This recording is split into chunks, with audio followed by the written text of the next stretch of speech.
Hello everybody, welcome to today's conversation. So I'm Amy, some of you might already know me. I run the Hania Therapies membership portal, and if you don't, everyone is welcome, but I will chat a little bit more about that at the end if you're interested. If you're not, then that's absolutely fine. So what are we talking about today? So we're talking about my absolute favourite, even though I don't do it enough, because I'm a human, my favourite yoga practice, my favourite therapeutic practice as well, and that is Yin Yoga. And this conversation is literally called Yin Yoga Changed My Life. And as much as that's kind of like a little bit of a hook to gain a little bit of curiosity, it's true. It's true. It really flipped for me the way that I think about health, about my body and other people's bodies, the way in which I prioritize things in my life. Yeah, it changed a lot. It changed a lot. So it didn't just flow out of nowhere. It didn't just like all of a sudden just like hit me and I started doing yin and everything became like really great. Life doesn't tend to happen like that. But once I was already practicing yoga, that's what I was going to say. I was already practicing yoga and I was practicing more active styles of yoga. So really kind of like doing active, balancing, headstands, all these fancy things that as a dancer, as a mover, were great and were actually really, whether I was doing it right or wrong, I don't know, they're accessible and relatively straightforward. And it really fed my drive for doing it right and doing it really well and working really hard and, you know, becoming a high achiever in yoga, which is, you know, with hindsight, not the right way to practice. And I know there's a lot of people that can practice those active styles without getting into this like first drive thing. But I know for a lot of us, we practice yoga and we are really curious about, really accept what's the next thing that I can do, what's the next challenge, how can I make this more fancy, how can I make myself look like this, my great yoga body in these yoga pants and this yoga crop top and all of these things. And that's all great. Like if that is how you're practicing, like there's absolutely no, it's how you're practicing and how you embody yoga, which is union and uniting with yourself, others, and the world around you. And if that style of practice gives you that or supports you in that, then 100%. For me, it didn't. All it did was meant that I was constantly still competing with myself to be good at yoga and to get it right, which just isn't, for me, isn't right. And for a lot of us, isn't right.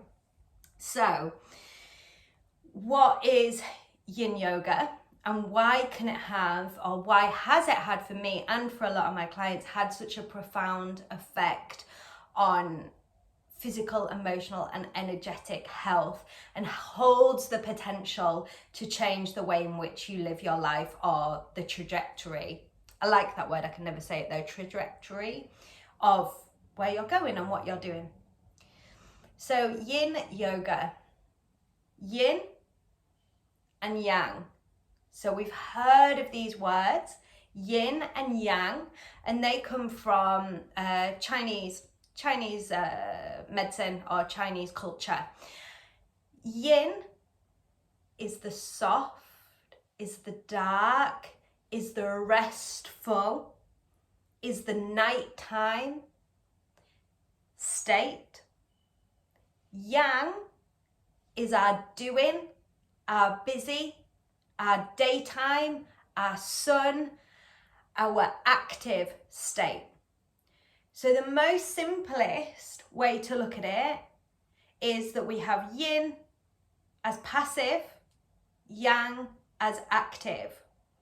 Again, we can look at that as or we can look at it in the way of they only exist. If we don't have yang, we don't have yin. If we don't have yin, we don't have yang. They're both, they're both part of the same. Absolutely. But for the sake of today's conversation and where the majority of us are at, we're looking at them as separate. And I think that's kind of important just to help us get our head around things.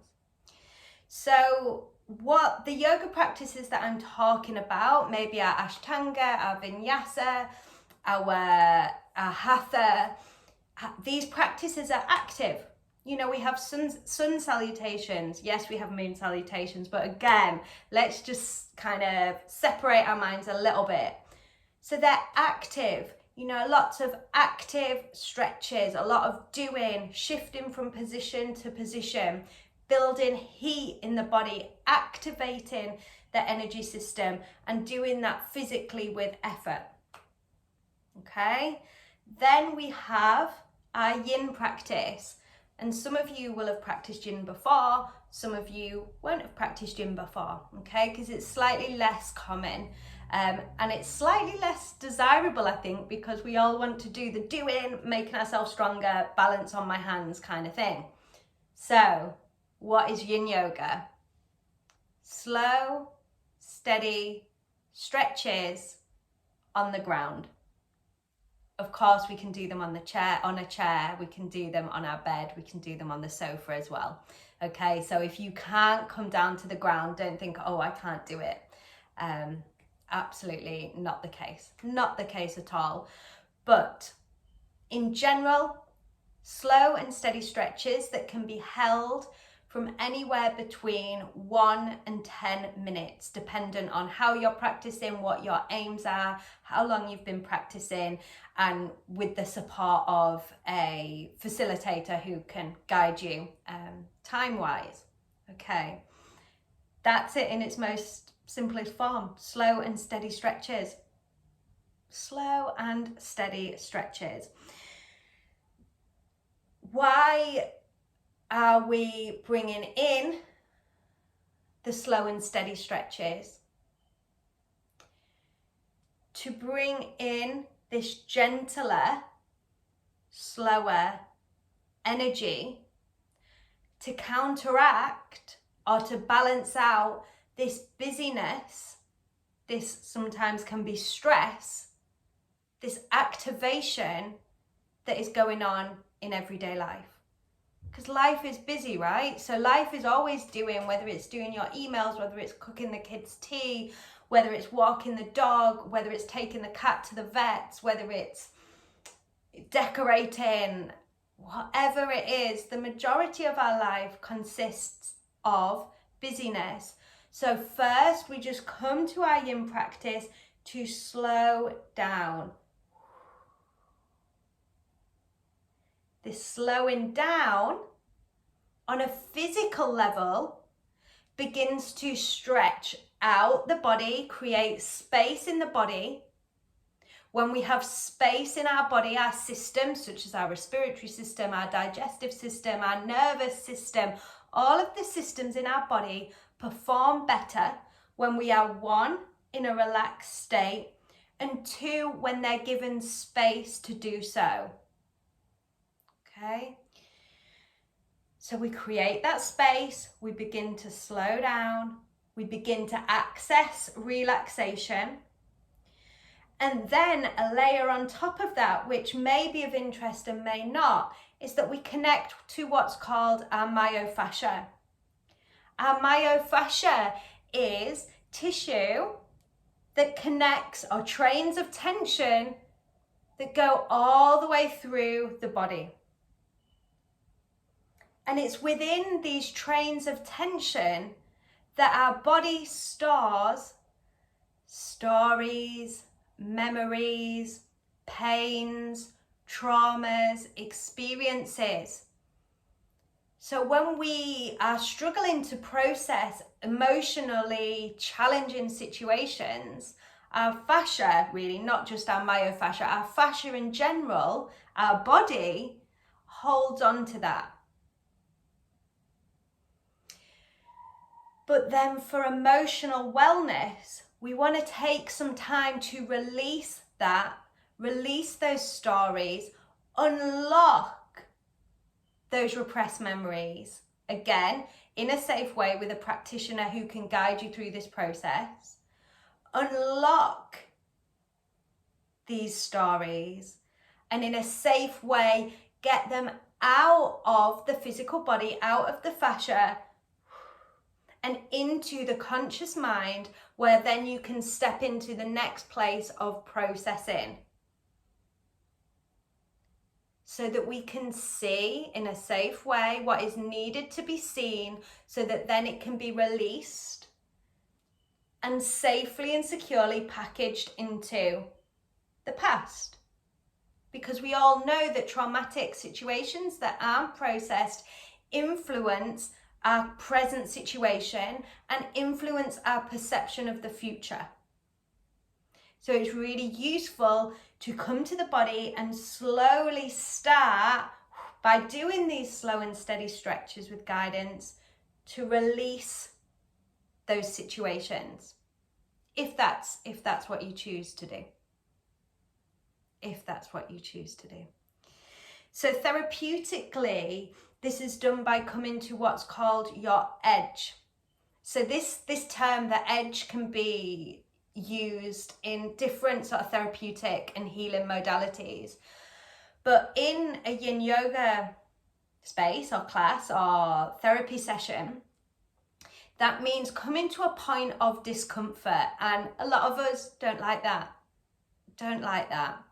So this is getting into a stretch, whatever that might be. Maybe it's stretching the neck, the shoulders, the hips, dependent on your need or however the class is being facilitated. And getting to a point of discomfort that is manageable, where you can sit for that 1 to 10 minutes, dependent on what's going on in that class or session. And it's getting to that point of discomfort, about a 7 out of 10 on the stretch scale, and just being there, breathing. And it's then at that point that we start to shift, create tension, more tension within the myofascia, for then the next step, which is release. Effectively, we are moving ourselves out safely of our comfort zone. Maybe from this place of compression and tension into, by sitting in our edge, into a place of expansion and release. I hope that makes a little bit of sense of why we're going through this process. So that's what's going on actually on many levels there, isn't it? Because that's the real physical, the simplicity of just sitting and being in a stretch. There's the energetic release. There's the physical release and the physical creating of space. And then dependent what your aim is, and this was very present for me, Yin Yoga can really act as a gateway to meditation and a gateway to becoming more mindful. So because we exist in this busy doing state, it's really difficult when we try to come to a point of quiet, a point of yin, or a point of wanting to access the yin energy, this softer energy, because we've been practicing being busy. So coming to the body first, slowing down through your series of stretches, paired usually with breathing techniques as well, starts a process of being able to access a more mindful state and a more meditative state. So if you've been thinking, I really want to start a meditation practice, or when I meditate it's really hard, I can't do it, my mind's so busy. Absolutely. First, give yourself a break, because we live in a world that is busy and our life is not meant to be busy, but we're led to believe that it is. So give yourself a break, come to the body first, go through some guided Yin Yoga, and then you can move on to a meditation practice if that feels right for you. So I kind of touched on that, what I'm going to say next already, which is, so why do we want to slow down? Why would I even want to be more meditative or more mindful? Or, I mean, I suppose the simple thing of, if we want our body to function better, if we want to feel more healthy, if we want to feel that we're not confined by our own potential negative thoughts or restrictive thoughts, we've kind of touched on that. But for me, on a, I suppose, kind of a deeper or even maybe more simple level, our lives and the way in which we live our life is meant to be pleasurable. It's meant to be enjoyable. We're meant to have space to breathe and just to be human, just as the trees, the plants, the herbs, the grasses, the crystals. We're meant to enjoy our life. We've been conditioned to believe that life is hard. Work's not meant to be, no one enjoys their job. You're just meant to go and then come home. You know, oh, it'd be all great if we could all have a lovely job. Yeah, no one has that. It's not true. It's not true. And you might feel resistance as I'm saying that, because you think, oh, that's all right for you, Amy, that's fine for you. We can all get stuck in this matrix of being busy and being stressed. But what actually happens literally on a physical level is this busyness and this stress suppresses our ability to feel pleasure, to realize that life is more than simply doing. But this process of awareness, this process of realizing that you don't have to work your fingers to the bone, takes a lot of time, effort and commitment, faith and belief as well. So if that is something that kind of makes you think, then I'd encourage you to start a Yin Yoga practice or start a breath practice, or just how can you bring in the element of Yin or the energy of Yin, the softness, the slowness, the steadiness. How can you bring that in to balance out the Yang, to balance out that doing that I'm sure is taking over a lot of your time and your life? How can you bring that energy in so that they can live, it's a spiral, in a little bit more balance? And there will be resistance, or there might not be. I hated Yin Yoga when I started. I absolutely hated it. I thought it was rubbish. I was like, why am I doing this? I can already do this stretch. Like, I'm really flexy. I can do this. This is boring. I'm bored. I want to do something. And then I didn't do it again for a good few years. And then as different things started to click into place, that's when the Yin really started to change my life, and my health, my physical health improved. I had more time, even though I was giving myself time to look after myself and do Yin Yoga and breath work. I had more time in my day. I wasn't stressed. I wasn't clock watching all the time. I was literally physically seeing things differently because I was more present. And then it shifted my therapeutic practice from that of working within the dance field, the doing, and the massage therapy field, into what I would consider a more rounded approach because it gave me the awareness that we need to have balance between the yin and the yang. So, so, so important. And I'm so grateful as well for the practice. So just see if you want to do a yin practice, I would recommend just starting it. You can read about it, you can find classes. I also have an abundance of yin yoga practices on the membership portal, which anyone can join. All you need is the technology to have the internet or a phone or a laptop or whatever. And sometimes we feel that yoga has to be an hour's class. I actually have yin yoga practices that are just 10 minutes. So you can fit it in between, feeds with the kids, or when you get in from work or at your desk or whatever. So there's classes from 10 minutes all the way up to 30 minutes.